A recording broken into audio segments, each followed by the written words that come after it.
Today, we are in Utah. We've come home to kind of make some big decisions. We're making pro and cons lists of keeping the van or getting a new Transit, keeping Sparky and getting a smaller rig. So today we're kind of considering that and thinking through that.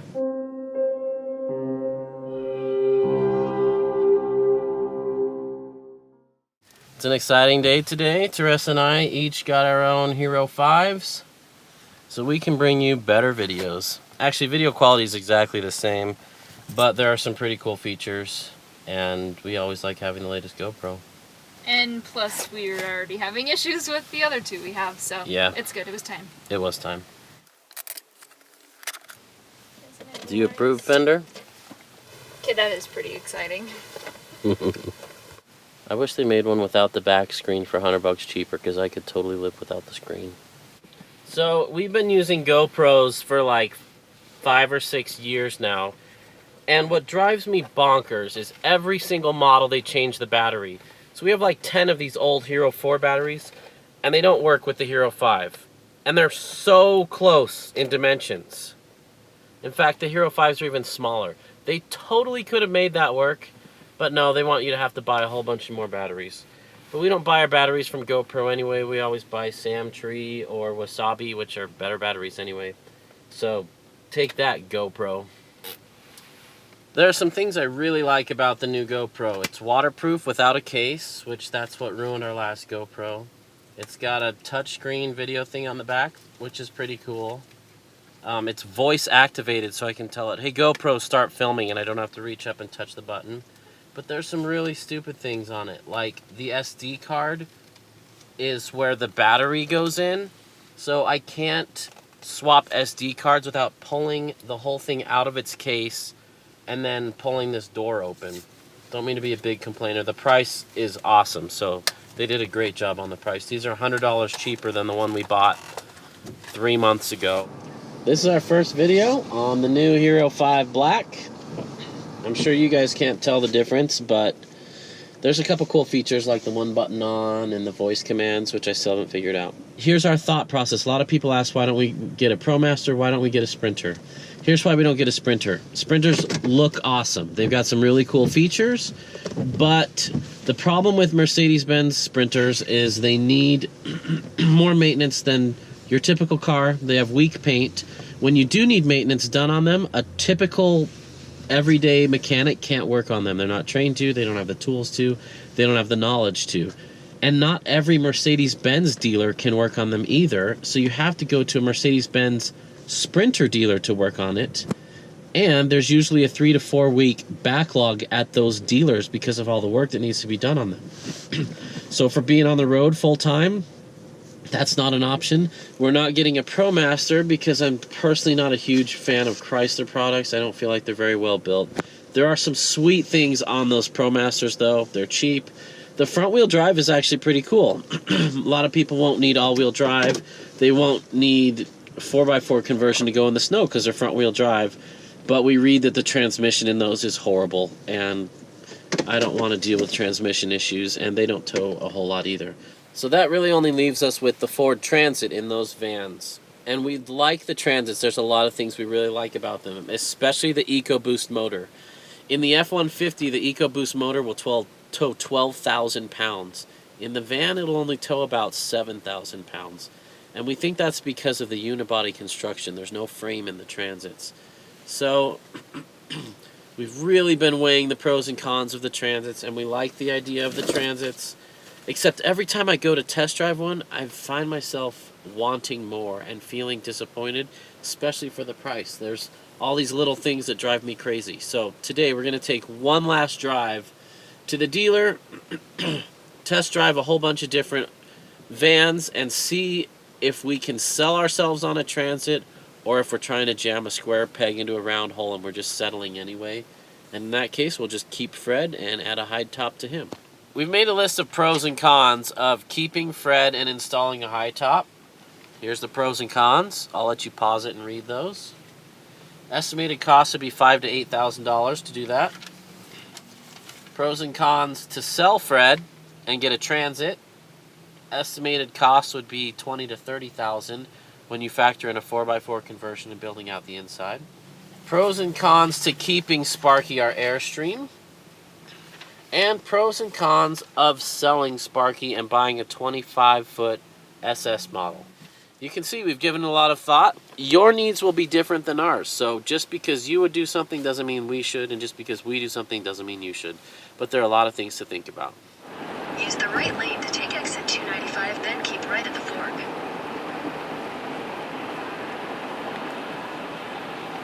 Alright, we made it to the dealership.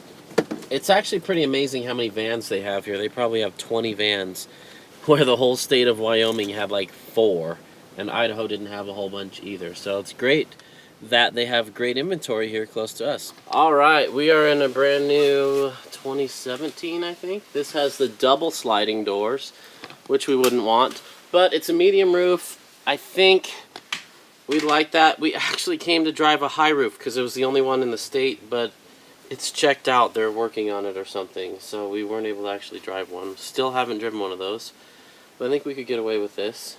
Interior's got an interesting layout. This one has the tow, trailer disconnected. The tow package, which is kind of nice. And it's a 350, so the springs are a little bit heavier. There's no sway bar on this, so that's for my own personal notes. Here we go. I like how these telescope and come out. That's nice. This one has the towing mirrors, which is pretty cool.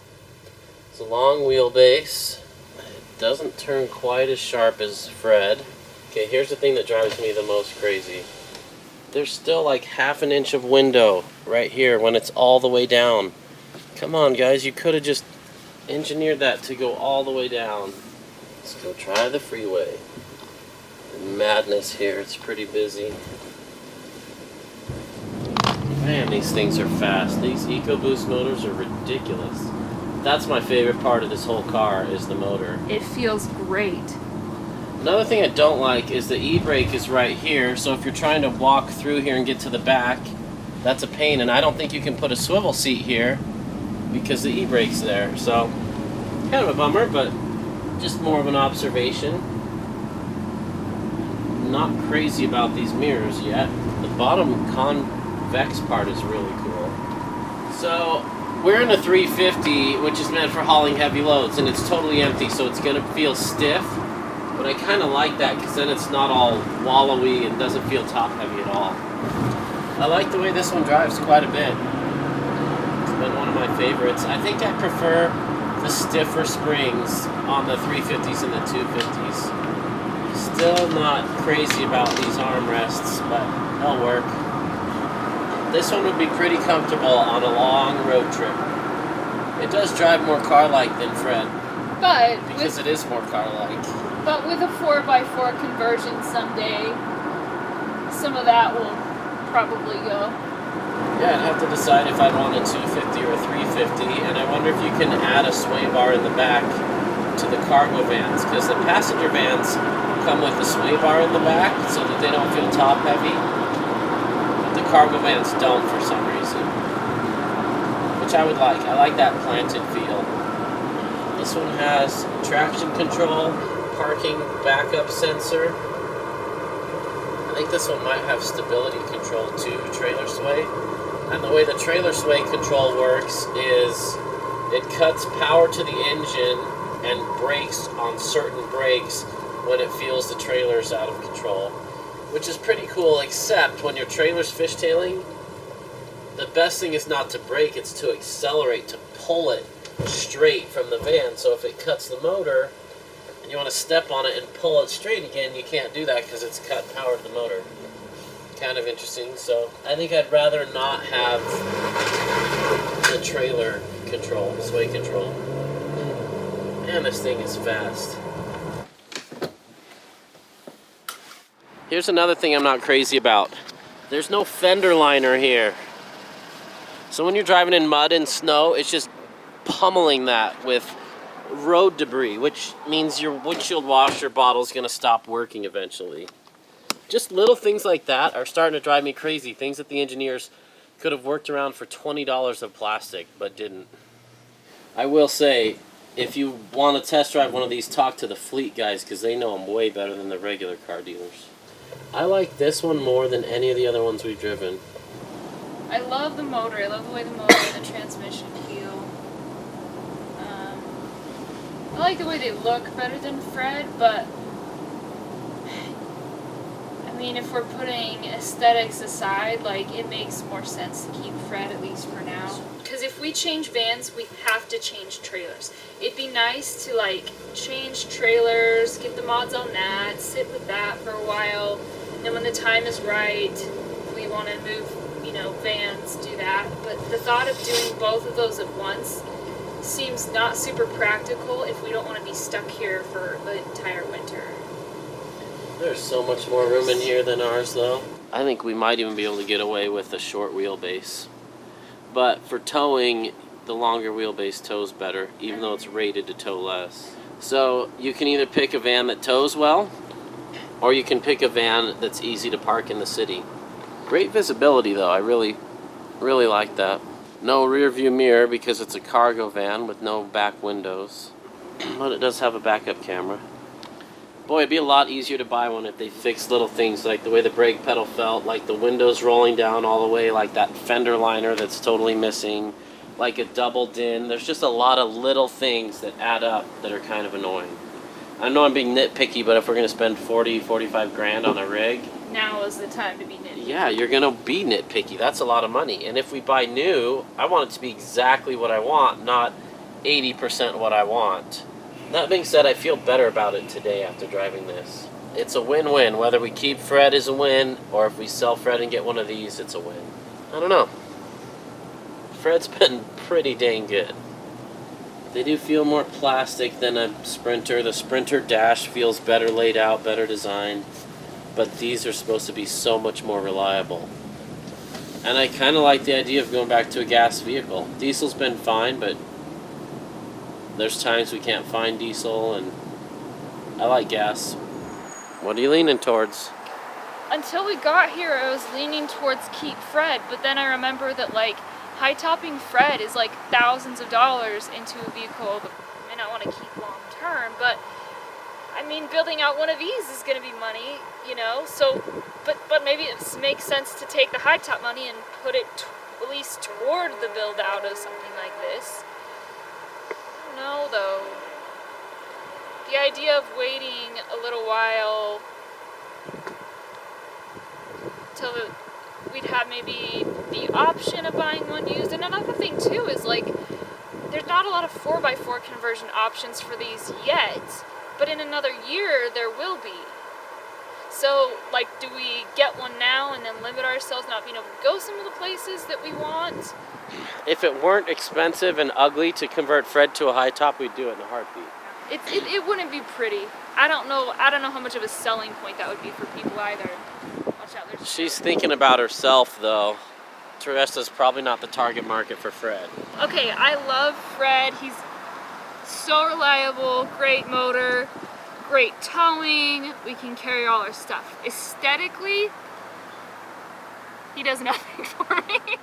She doesn't like the way Fred looks. I'm a hairstylist and an artist and all these things. Like, there's nothing about Fred that, like, personifies that side of me, but he gets us where we want to go. And so I don't hate Fred. I just think he's ugly. Like, I love him, but he ugly, you know? I think these are ugly too. Yeah. But they do look a little more svelte, you know. I don't know if that matters for stealth camping these days, but... As I was saying, I think these are ugly. I think Fred is uglier. Fred will be uglier with the high top. He will be so ugly.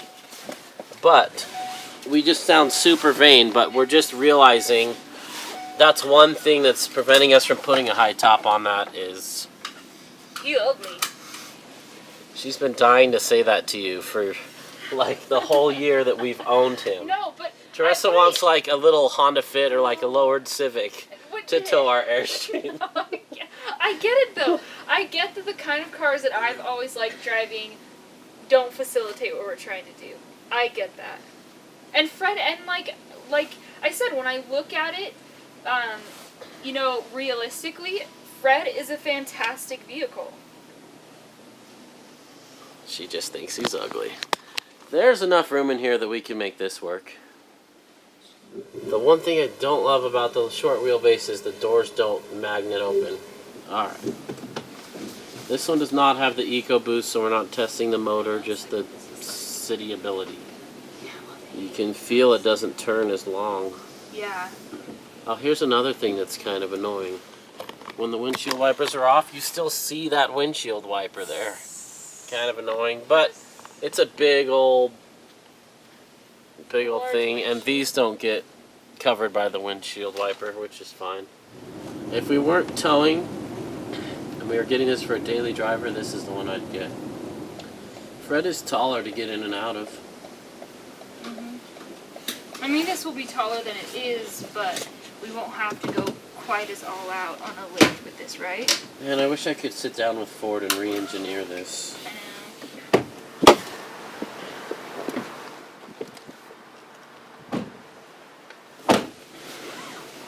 Hang on a second. The bikes are a little longer than me, yeah? But we could turn the bars a little. That's true. We could probably eat a little bit. Probably the bikes may come right just barely to there, or maybe just a little beyond. And there's only 2 of them. We could put them on the side. Can we still fit 2 SUPs, our pack rafts, and all our camping gear? 2 bikes would probably come to about there. I mean, like if this was the bikes. Okay. We could get them tighter than that, but yeah. Yeah. And then over here we'd have SUPs, backpacking stuff. Can you lay down that way? Oh man, I may not be able to fit there laying down. You want to try it? Yeah.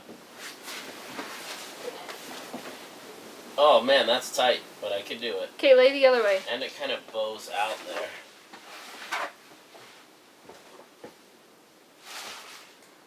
You And know. the bikes come up to here, so the bed would be here, so we'd have this much room, which is no more than Fred with a high top. But what you do gain is these vertical walls. Like Fred, it feels like the ceiling's about this wide, you know, because it starts curving in, and then the high top will curve in more. Dang it, I wish I brought a tape measure. Plus the thought of having to insulate this, cut holes for fantastic fans. But this does feel like a better living space. Yeah. But it doesn't feel like a $40,000 vehicle. It feels like a $20,000 vehicle to me.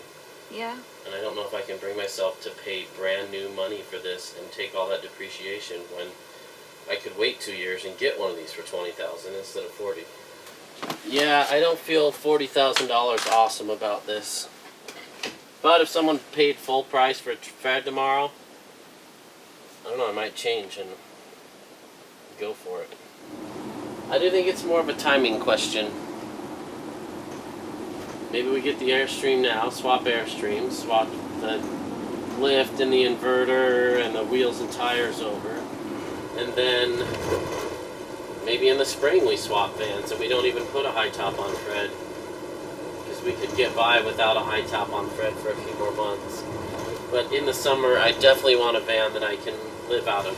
So a lot of you, we must not have explained it very well. A lot of you think all we want is to not be able to take the front wheel off the bikes. That's a big thing. We also want to be able to keep the bikes in the van and have a bed in the van at the same time without them interfering. Because I want to be able to take just the van for a month with no Airstream and do like a mountain bike trip with friends and then be able to live out of the van and have everything I need out of the van. So that requires keeping the bikes inside, not outside. I know a lot of you have seen hitch-mounted bike rack carriers, so have we.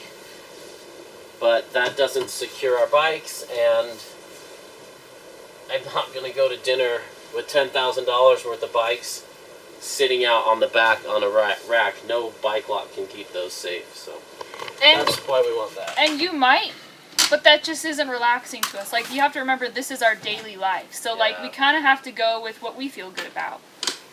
So, I think we want a long wheelbase. Short wheelbase is better around town, but it's not going to tow quite as well, and it doesn't have those magnets to hold the rear doors open. Well, that was good.